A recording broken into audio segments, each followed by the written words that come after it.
Welcome back to the Laughing My Age Off podcast. In today's episode, we are going to be talking about something we are impacted with on a daily basis. And those of you who are listening might actually be more susceptible to aging faster, depending on how much you are experiencing this emotion. Okay. And this emotion is worrying, which can lead to anxiety. Okay. So, in today's episode, we're going to talk about how worrying the mind really ages us, all right, in a lot faster way. And we're also going to talk about some research of what too much worrying could lead to. And then we're going to obviously talk about this is a podcast where we try to create solutions. And so we're going to have a few tips on how you can reduce worry in your life. We're going to have a great exercise here for you that you can do that takes 2 minutes of your day that can help reduce the worriness in your life. All right. So let's get to it. Embark on a journey to defy time with LMAO, Laughing My Age Off podcast. I'm your host, Erica Kelly, and I started this show because, like you, I'm curious about the secrets to staying youthful as the years go by. Join me as we discover the secrets to slowing down the aging process, exploring expert insights, cutting-edge research, and personal experiences that uncover the art of aging gracefully. It's time to laugh, learn, and embrace a life full of vitality together. So let's break down the basics of the worriness in our lives, and also between anxiety, because there's a difference. When we worry as humans, right, we are worrying about something that might happen in the future. All right. And usually there's a logical pattern where the event takes place and it's over with. But, when it's anxiety, it's a persistent loop of thoughts that are going on and on and on that don't have a solution to them. So think about something in your life that maybe you're worrying a lot about. Well, that's going to eventually lead into anxiety, right? But there are a few tips today that we are going to really use to help you. Okay. And, one thing that I use to reduce anxiety, of course, is exercise. That's going to be one of the tips. But, always thinking what is real and what isn't real. Okay. Because worry is something that worrying in general, you can't control the events of something, right? That's what worry is. It's like thinking that you can control things when you can't. So understanding where, things are going to happen as they happen is something that I, use, and, always saying, what's the worst that can happen? All right. What is the worst that can happen? So I use that a lot in my life as one tip, but we're going to talk about a lot more. But I just wanted to break down those two differences so that we have a base of what we're working on. So we're going to get straight into the research, okay? Because this was startling to me. Anxiety and dementia, right? So a study in the Journal of American Geriatric Society found that older adults, especially under the age of 70, with chronic or new onset anxiety had a significantly higher risk of developing, are you guys ready? Of dementia, right? Dementia is a horrible disease. We do not want to get dementia, okay? So chronic anxiety increases dementia risk by 2.8 times, while new onset anxiety made it to 3.2 more likely. So having anxiety in your life is not a good thing, all right? Especially, as we get older. It's just going to, based on research, high risk of developing that dementia there. So there is good news about this, right? If you're someone that worries a lot, has high anxiety, they said in the research that participants who successfully treated their anxiety did not have an elevated risk of dementia, right? So this is curable as long as you are aware of it. So anxiety isn't a life sentence if you're listening to this episode, but leaving it unchecked might be, okay? So that's the first things first. Assessing in your life, how much do you worry? All right. That's question number one for you today. So, what actually happens when you worry? Right? I know when I worry, I tend to go for a walk. I tend to use exercise as my release. I can't just sit still and ruminate in my thoughts. I think that's the worst thing you can do. And I don't have a study on this, but I have a feeling that is what increases your cortisol, just sitting in your worry, right? It's almost like you have to take that energy out of your body and put it somewhere. You can't just sit there with those thoughts. But let's take a second to understand what the science is happening in our body, all right? So, what happens where your body's in a stress worry environment? It activates the body's fight or flight response, which makes sense, and releases cortisol, all right? This stress hormone can shrink the hippocampus. And if you didn't know, the hippocampus is where the memory center of the brain is. So that makes sense. The more you worry, the more anxiety you have in your life. It's scientifically shown that it could shrink the most important part of your brain for memory. All right. So your brain just really shrinks in that area. Chronic stress has been linked to increased inflammation in the brain, which is a key factor in neurodegenerative diseases like Alzheimer's disease. All right. So, in addition to having anxiety, what else comes with anxiety? Usually, people who have anxiety have poor sleep. They're not sleeping enough, and they might have some form of depression. So those are all risk factors to get dementia. And so you want to check yourself right now. Are you getting enough sleep? How are you feeling in your life? Do you feel like you're depressed? So those are some things to think about. And another part of what happens in our body, telomeres, all right? The telomeres begin to shorten. So if you listen to some of our other episodes, we've mentioned telomeres a lot. Telomeres are the protective caps at the ends of your chromosomes, all right? They're linked to your lifespan. So the longer they are, the better aging process that you are experiencing. The shorter they are, well, that's when there's signs of aging that is happening a lot quicker than we want it to. So the longer the telomere, the better. So chronic stress and worry accelerate the telomeres, the length of them. They start to shorten, they make the cells age faster. And in a study in the proceedings of the National Academy of Sciences, they found that people with high stress levels had significantly shorter telomeres. People with high stress levels had significantly shorter telomeres. That's equivalent to aging an additional 10 years. So, our takeaway from what we're learning about what happens in our body is reducing chronic worry could literally add years to your life. The good news is that the brain has neuroplasticity, right? So that means that it can heal and it can rewire itself, but it all starts with you. So we're going to go through, are you ready for this? 7 ways to reduce anxiety in your life. Okay. Number 1, get your notebook ready. Okay. It's mindfulness and meditation. We've talked about this already, the awareness of it, the awareness of your thoughts. All right. And also, if you can complement that with some meditation, a 5-10 minute meditation has been shown to reduce cortisol and improve your focus. And another trick to this is using the 5-5-5 rule. So ask yourself, will this matter in 5 minutes, 5 days, or 5 years? This will help shift what you can control. All right. And let go of the rest. So remember 5-5-5. Will this matter in 5 minutes, 5 days, 5 years? Let's go to number 2.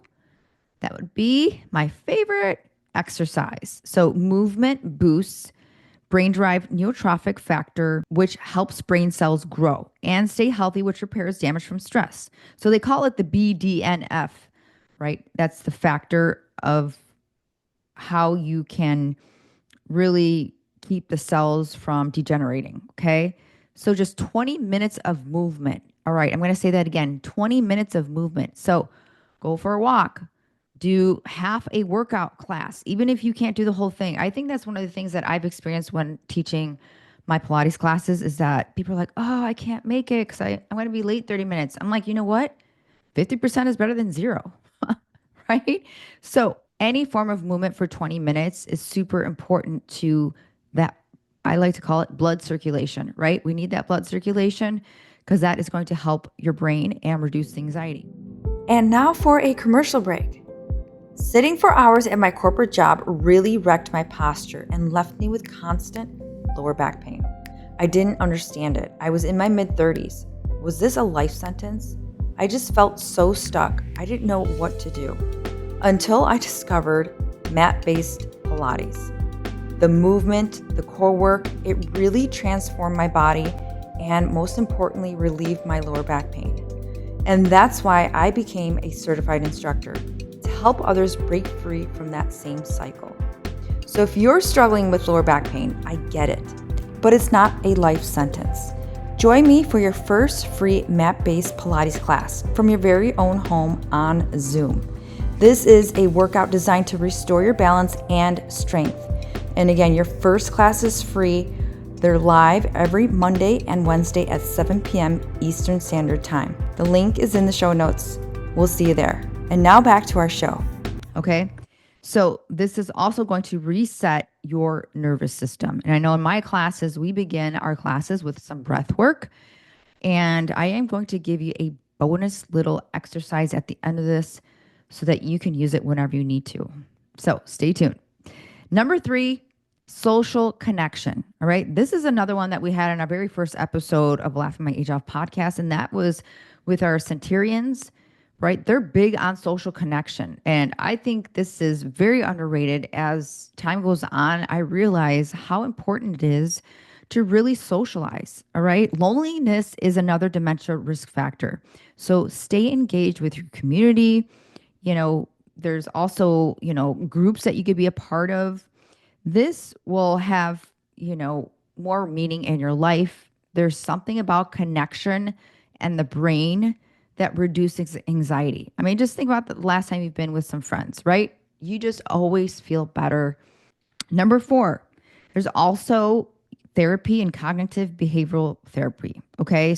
Some therapy could be just speaking to your friends. It doesn't have to be a medical intervention here, but just know that there are, ways to reduce the anxiety through a medical doctor. So there are some therapists, I don't personally have one, but I know friends who do. So, if that's something you would like to look into, definitely check that out, right? Then we have, this is so underrated too, okay? Some of these are just the basic principles we've been talking throughout all our episodes, and that's nutrition. Right? What food are you putting in your body? There's anti-inflammatory foods. There's also foods that create more inflammation in the body, right? And we all know processed foods are a big component of that. So reduce stuff in packaging is always kind of a general rule, and add more greens and veggies to your diet. Okay. And if you're over 40, add some more protein into your diet. Number 6, this one is my favorite, one of my favorites. All right. And that is laughing more. We do have an episode on this. I can't remember which one it was, but check that episode out. It's an anti-aging medicine. All right. Meet anybody that's at a comedy club, or, I think social media is good for that. That's what I use social media for. Connecting with people and also getting some laughs, and think about that friend that always sends you memes that you can't even keep up with. I have a few of those and I'm just like, they're really great to binge watch. So thank those friends for that. Okay. They are reducing your aging process here. So laughter, let's talk about the science here. Laughter actually lowers your cortisol. It improves your circulation and releases those feel good endorphins that protect the brain. And so find some funny shows. All right. One of the latest shows that I've been watching is Denise Richards. I think it's Denise Richards and Where the Wild Things Are. I think that's what it's called. Let me see here. But she's got a reality show, and I'm not a big TV watcher, but there are some nights where I'm working on some things, and she's 54 years old. And anyway, let's see. What is it called? Oh, she was born February 17th. She's an Aquarius. No wonder why I like her. I'm an Aquarius. Okay, let's see. Oh, yeah. Denise Richards and Her Wild Things. All right. I know I had something connected to her that movie. So Denise Richards and Her Wild Things, if you like reality shows, this one is a pretty good one. All right. So it's a cast of her family. And, it's a pretty interesting family. She was married to Charlie Sheen years ago, but, all her kids are grown up. She's got, I think it's two daughters. Anyway, they show the two daughters the whole time. And one of them's really, you know, into her spiritual side, and the other one's completely the opposite, right? She's more like into, OnlyFans and doing stuff like that. So it's just funny to see that dynamic between those sisters. And of course, Denise Richards, she's great to watch too. So, she has some great guest appearances with Tori Spelling. And I don't know, it's kind of interesting to see how sometimes when you see Hollywood, you think they're not like us. And then you realize, they have crazy lives just like us. So anyway, it made me laugh, that show. Back to number 6 was laugh more. So if you find things that can make you laugh more, I found myself laughing a little bit in that show. And so that's something to pay attention to. Even come up with a list of shows that you're like, reduce some of those serious ones after a while. You got to have some comic relief. All right, so we're moving into the final piece of this episode, and that is a quick little exercise you can do no matter where you are. I don't care if you go to the office, if you go to a school, you can take 2 minutes out of your time. If you're in a public setting, go into the restroom, no one's going to know. All right, so I want you to close your eyes for a second, and especially if you're one of these people where your brain is running in circles, and playing out the last scenario like it's just never going to end. This is for you, okay? Make sure you save this episode. All right. So step number 1 is the stop sign. So imagine, you're closing your eyes right now. You're imagining a bright red stop sign in your mind. So whatever it is you were just worrying about, imagine that big stop sign coming right in front of your face. Okay? Now that you see that red stop sign, you can pick it up later. Right now, we're just pressing pause. We're pressing pause on this worry that you have in your life. This is the pause button. Okay. Once you've pressed the pause button, I want you to, step number 2, take and reset the breath. So, keeping your eyes closed, I want you to take a deep breath in through the nose. Now I want you to hold it. All right, I want you to exhale for at least 5 seconds. Go ahead and exhale it out through the mouth. You can even add a little bit of audio there. All right, adding a little bit of audio there is going to feel a little bit better. Okay, so as you're doing this, the next time you do this, you can imagine that you're blowing out a birthday candle. That also helps. So let's do that again. Take a deep inhale in. Go ahead and hold it. Now go ahead and imagine you're blowing out your birthday wish, right? Now, do you feel your shoulders drop from your ears just a little bit? Okay, that's good. You are releasing some of that tension in your scapular area. All right, great. Now we're moving into the step 3, right? This is the reality check. Ask yourself, is this something I can control right now? If yes, what's one small action you can take? Now, if the answer is no, what would happen if you let this go for now? Okay. Now, step number 4. There's 5 steps, by the way. This is the flip. You're going to flip the script. Instead of saying, what if it all goes wrong? Try, what if it actually all goes right? Right? So just sit there for a moment and notice how different that makes you feel. From an energy perspective, doesn't it feel so much better? That calmness that's coming over your body. That is way better, okay? For me anyway. All right, here's the final step. Step 5. This is the let go moment. All right, you're going to take one more deep breath. Ready? Take it in through your nose. And then go ahead and exhale it out. You just broke the worry cycle, okay? And guess what? You can do this anytime, anywhere. Worrying is not going to help your life. All right. But you just did something that really does help your life, and that's letting go. And that's reducing that anxiety in your life. So, if this helped you, make sure you send this to a friend that could use it and save this episode, like I said. So, anytime you do, you can come back and just listen to this audio. So, I appreciate you guys listening to this podcast. I know there's many other podcasts you can be listening to. If you would like to make this podcast more available to more listeners, go ahead and leave an Apple review. I really appreciate it. You guys take care. Bye. All right. So if you made it this far, you are in for a treat. So in our previous episode, we mentioned that we're going to be sharing a joke in each episode going forward because we know laughter is a great way to slow down the aging process. Okay. So we're going to get straight to it. All right. The joke of the day. Did you hear about the cheese factory that exploded? There was nothing left but debris. That's it for today. We'll talk to you soon. Bye.